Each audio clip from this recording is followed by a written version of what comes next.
Hezbollah, namatayan na naman ng isang senior commander.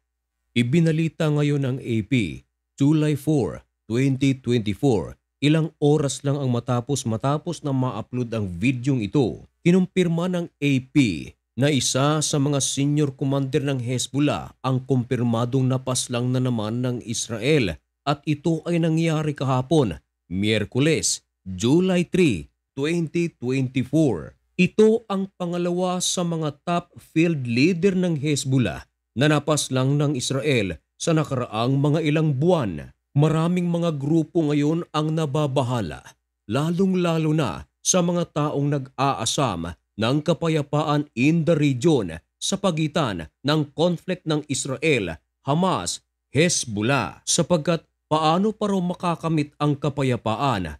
Ngayong galit ang mamumuo sa puso ng Hezbollah dahil another top leader na naman ng Hezbollah ang napaslang ng Israel. Dati na kasing nangako ang Hezbollah na hihinto na sila sa kanilang pag-aatake sa Israel. Yan ay kung magkakaroon na ng kasunduan ang Israel at Hamas upang magkaroon ng peace sa magkabilang panig. Ayon sa Hezbollah, kung may agreement na ang Israel at Hamas, automatic din sila na hihinto. At bakit naman nangangamba ang ibang mga grupo?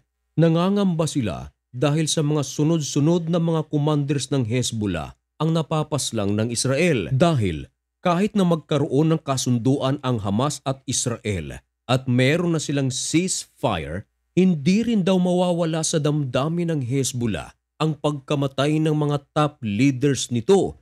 Nasa isip at damdamin din daw ng Hezbollah ang pagganti. Kaya marami ang mga naniniwala na mahirap magkaroon ng ceasefire ang dalawang grupong ito, ang Hezbollah at Israel. Marami din naman ang mga nagsasabi doon din daw ito patungo sapagat hanggang ngayon ang Israel at Hamas ay hindi pa rin nagkakasundo sa ceasefire na pinag-uusapan dahil merong mga deals na hindi magkasundo ang magkabilang panig. Inihingi ng Israel na pakawalan ang kanilang mga hostage na hawak ng Hamas. Ayon naman ito ng Hamas. Hinihingi din ng Hamas na magkaroon ng total ceasefire ang Israel at Hamas. Subalit, hindi naman ito maibigay ng Israel sapagat ayon sa Israel, ang total ceasefire ay ang pagkaubos ng Hamas. Kaya marami ang nagsasabi na imposible rin na magkaroon ng ceasefire ang Israel at Hamas. Kaya doon din patungo ang sitwasyon. Magkakadigma pa rin daw ang Israel at Hezbollah. At ngayon nga, sumabog ang isang nakakagimbal na balita para sa kampo ng Hezbollah. Kumpirmado ang isang top field leader nito na napaslang ng Israel. Ayon sa balita, nagsagawa agad ng retaliation ang kampo ng Hezbollah. Ayon sa Hezbollah, nagpalipad agad sila ng napakaraming rockets papunta sa Israeli military position malapit sa borders nito. Maging ang kampo ng Israeli military ay kinumpirma na ang Hezbollah ay nagpalipad nga ng mga 100 rockets. Subalit ayon sa Israel, wala raw mga nai-report na mga casualties. Nakahanda rin daw ang Israel sa anumang hakbang na gagawin ng Hezbollah at katunayan nitong nagdaang araw ay nagpalipad ng 2 drones ang kampo ng Hezbollah. Tinarget nito ang military position ng Israel. Subalit, sa paglilinaw, nasa airspace pa lamang ng Lebanon ay na-intercept na ito ng Israel. Ayon sa Israel, anumang oras ay nakahanda sila sa posibleng gagawin ng Hezbollah.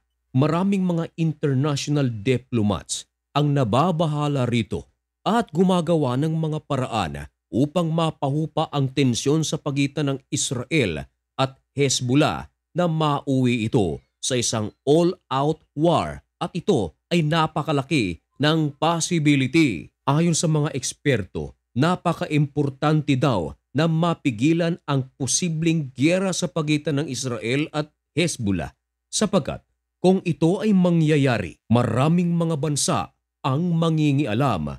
Isa na rito ay ang Iran. Dati nang nagbabala ang Iran sa Israel na kung sakaling atakihin ng Israel ang Hezbollah, hindi raw magdadalawang isip ang Iran na pulbusin o ubusin ang mga Hudyo sa mapa. Maging ang Estados Unidos ay nagbabala rin sa Hezbollah na kung aatakihin naman nila ang Israel ay hindi rin magdadalawang isip ang United States of America na pumasok sa naturang giyera at puntiryahin nito ang Hezbollah. Kaya kung sakaling mangyari ang kinakatakutan ng international diplomats, ito nga ay ang posibleng all-out war ng Israel at Hezbollah. Malaking gulo ito. Posibleng makisali na raw dito ang ibang mga Western countries. Maging ang mga Israeli officials ay nagsalita. Ayon sa kanila, naghahanap din daw sila ng paraan in a diplomatic solution upang ma-avoid ang posibleng giyera nito sa Hezbollah. Pero hindi rin daw sila magdadalawang isip na ibigay ito sa Hezbollah. Yan ay kung ito ay hihingin ng Hezbollah. Ayon sa Israel, the ball is in Hezbollah. Ang ibig sabihin nito, kung ano ang gusto ng Hezbollah, ito ay ibibigay daw ng Israel. Dagdag pa ng Israel kung ano daw ang nangyari sa Gaza at kung sakaling magpatuloy ang hidwaan ng Israel at Hezbollah, ganun din ang mangyayari sa Lebanon. Meron ding lumabas na balita na sinabi di umano ng kampo ng Israel na pagkatapos nilang maatake ang Hezbollah ay isusunod daw nila ang Iran. Alam din daw ng Israel na ang Hezbollah ay di hamak na mas malakas kaysa sa mga militanteng grupo sa Gaza na Hamas. Meron din daw mga arsenals, rockets at missile ang Hezbollah. Inamin din ng Israel na merong kakayahan ang Hezbollah na umatake sa Israel. Subalit nakahanda naman daw ang Israel na i-intercept lahat ng mga posibleng attack ng Hezbollah papunta sa kanilang kalupaan gamit ang kanilang Iron Dome defense system at ang kanilang mga interceptors.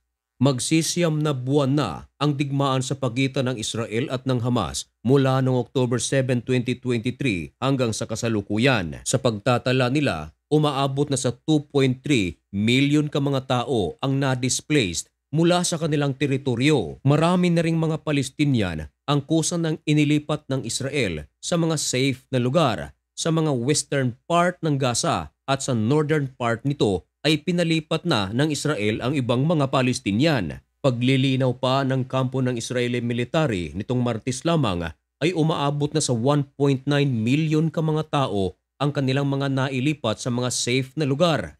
Ayon sa Israel, araw-araw daw silang nagsasagawa ng anunsyo sa pamamagitan ng mga text messages para sa mga Palestinian na likasin ang kanilang lugar at lumipat sa mga lugar na safe sa mga refugee camp.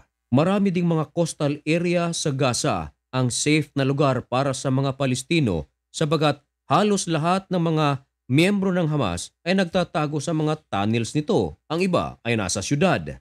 Ayon naman sa kampo ng Israel ay nagsasagawa rin daw sila ng humanitarian aid upang maibsan ang gutom sa mga Palestinian people sa Gaza.